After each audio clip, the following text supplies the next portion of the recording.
يا مساء الفل، ازيكم يا حلوين؟ عاملين ايه؟ يا رب تكونوا بخير. انا فاتن، والنهارده الفيديو بتاعنا فيديو حلو جدا.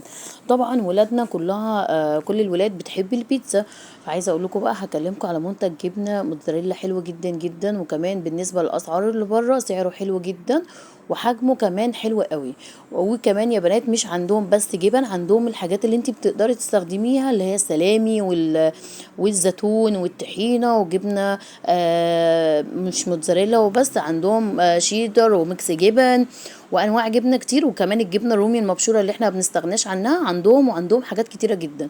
عايزه اقول لكم بقى، اكلمكم على منتج الجبنه اللي انا جبته، اللي هي جبنه الموتزاريلا. حلوه جدا جدا، والمطه بتاعتها رهيبه، انا بس سخنه ومش عارفه امسكها. طعم الجبنه نفسه حلو قوي قوي يا بنات. عايزه اقول لكم بجد، لو بتدوري على منتج جبنه موتزاريلا ومش عارفه تجيبيه، وطبعا اسعار غاليه جدا في السوق، طعم الجبنه الموتزاريلا نفسها حلو قوي. شايفين المطه جميله ازاي؟ تحفه تحفه بجد. وعايزه اقول لكم جربوها، بسم الله ما شاء الله يا بنات، طعمها رهيب جدا. يلا بينا بقى نبدا ونقول، وتعالى اوريكم الجبنه الموتزاريلا كمان، هي مش معجنه، جبنه مبشوره. ودي من نادر قوي اللي انا بلاقيها مبشوره كده، والواحده بوحدتها. تعالوا الاول اقول لكم بدات عملت ايه. هنا عجينه البيتزا، وانا عملتها معاكم كتير قوي. وعايزه اقول لكم بالمناسبه، هم كمان عندهم عجينه بيتزا بتجيلك متغلفه، وعايزه اقول لكم تحفه تحفه تحفه. بس انا المره دي عملتها في البيت. وهنا بقى كان عندي زيتون وفلفل الوان، وطبعا هوت دوج. عايزه اقول لكم اي حشوه بقى حطيها. تعالوا بقى اوريكم كيس الجبنه الموتزاريلا. الكيس حلو جدا. وعايزه اقول لكم، انا يعني فكت ودخلتها تاني التلاجة، وزي ما هي مبشوره، مش معجنه خالص، ما فيهاش اي تعجين، وممتازه، وطعمها حلو قوي قوي قوي. وكمان بصوا مكتوب عليها ايه، طبيعيه 100%. تعرفي الجبنه الحلوه من ايه؟ ما فيهاش زيوت مهدرجه، صحيه وحلوه. والنوع الازرق ده حلو جدا جدا.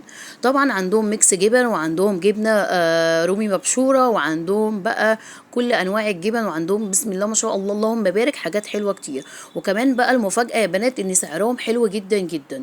انا الجبنه دي اخدتها من مهرجان جين ستوب، كنت رايحاه يعني مسابقه فيه.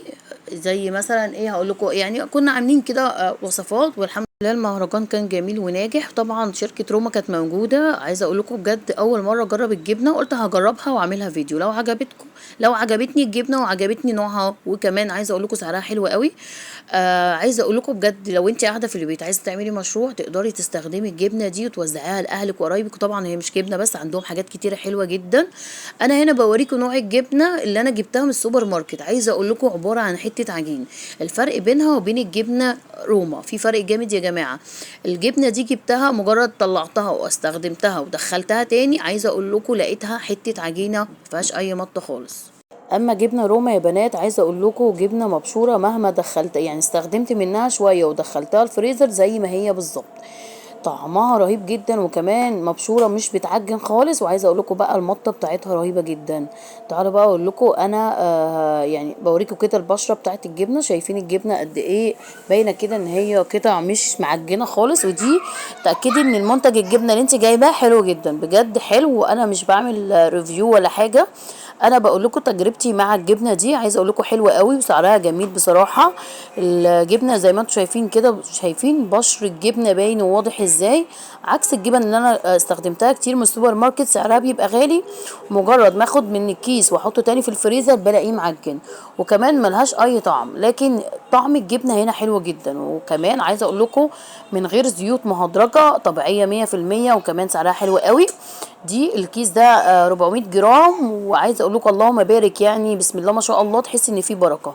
فحلوه جدا لاي واحده عايزه تعملي بيتزا.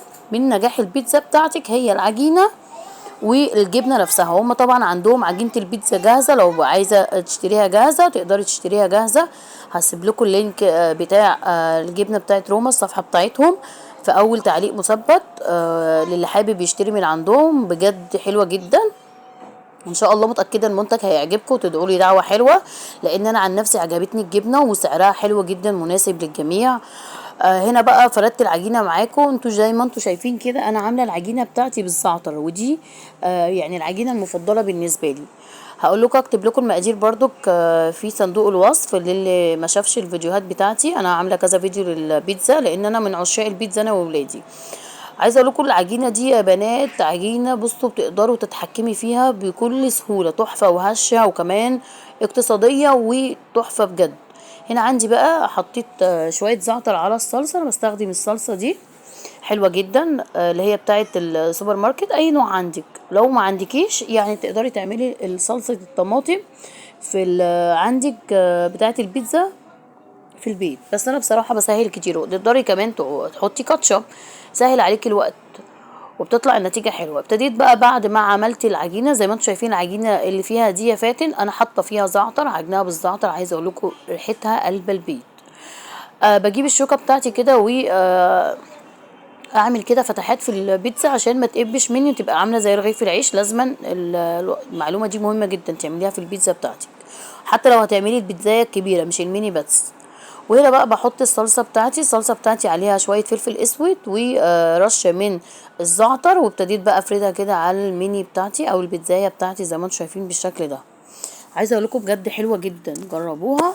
ريحه العجينه نفسها بتبقى حلوه قوي. هكتب لكم التفاصيل او هكتب لكم الطريقه في صندوق الوصف هي والمقادير للي ما شافش الفيديو. وكمان هحط لكم لينك بتاعه العجينه البيتزا لوحدها، وتقدري كمان تفرزيها في الفريزر وقت ما تكوني عايزاها بديله للسندوتشات بتاعه الولاد. تقدري تطلعي وحدتين كده من الفريزر وتستخدميهم على طول قبل ما ولادك يصحوا، تكوني انت محضره لهم بيتزا طعمها حلو. وكمان الولاد كلها بتحب البيتزا فاكيد هتاكلها، لان معظم الولاد بترجع بالسندوتشات بتاعتها. انا عندي ولادي بيرجعوا بالسندوتشات، فبخزن بقى بعمل عجينه البيتزا دي واشيلها في الفريزر، ولما بتزنق خالص ملاقيش عندي فينو او توست او حاجه اعملها لهم، بقوم مطلعه البيتزا. وكمان تغيير للولاد. عندك بقى الحشوات اللي انت بتحبيها حطيها، عندك بسطرمه، عندك بواقي فراخ، عندك هوت دوج زي ما احنا هنعمل النهارده، عندك تونه بالخضار بس والمشروم براحتك خالص. عايزه اقولك بجد حلوه قوي بجميع انواع الحشاوي تطلع معاكي حلوه. ليه؟ لان احنا عاملين العجينه حلوه، واهم حاجه احنا مستخدمين نوع جبنه كويس قوي. نوع الجبنه كويس وطعمها حلو، ونادرا لما بتلاقي نوع جبنه موتزاريلا طعمها حلو. وسعرها كمان يا بنات مناسب جدا جدا للحجم بتاعها. انا زي ما قلت لكم الجبنه انا بصراحه قلت هعمل الفيديو، لو الجبنه عجبتني هنزل لكم. قلت بقى انزل لكم الفيديو عشان اللي حابب يستخدم جبنه روما تعجبه جدا وتستفيدوا منه ان شاء الله الفيديو. وهتدعوا لي دعوه حلوه، لاني بجد بكلمكم عن منتج نضيف ومنتج حلو قوي، كمان سعره كويس بالنسبه للاسعار اللي انا بشوفها. الاسعار بقت مبالغ فيها، الشركات كتيره معروفه غلت الاسعار قوي في الجبنه الموتزاريلا يا بنات والله. وعايزه اقول لكم بقى شركات تانية السعر يعني مغليش قوي، بس المنتج بقى رديء، بقى سيء جدا بصراحة. يعني ما تشتريش الجبنة الموتزاريلا دي من اي ماركة، لان نجاح البيتزا تكون الجبنة بتاعتك حلوة وتكون بتمط كده عشان تعجب الولاد، وزي تكون بتاعت بره وطعمها حلو قوي. وكمان مهم جدا تكون من غير زيوت نباتية، لان عارفين ان الزيوت المهدرجة دي سوري الزيوت مهدرجة، الزيوت المهدرجة يعني مش صحية خالص على صحة ولادنا، لا قدر الله يعني ربنا ما يجيب لنا حاجة وحشة. فحاولي تستخدمي منتج كويس زي ما انا مرشحه لك. المنتج ده بجد حلو جدا. وعايزه اقول لكم بقى اللي يجرب الجبنه كمان يكتب لي في الكومنتات ويقول له رايي، في نوع الجبنه حلوه وسعرها حلو. وزي ما قلت لكم عندهم حاجات كتيره جدا جدا.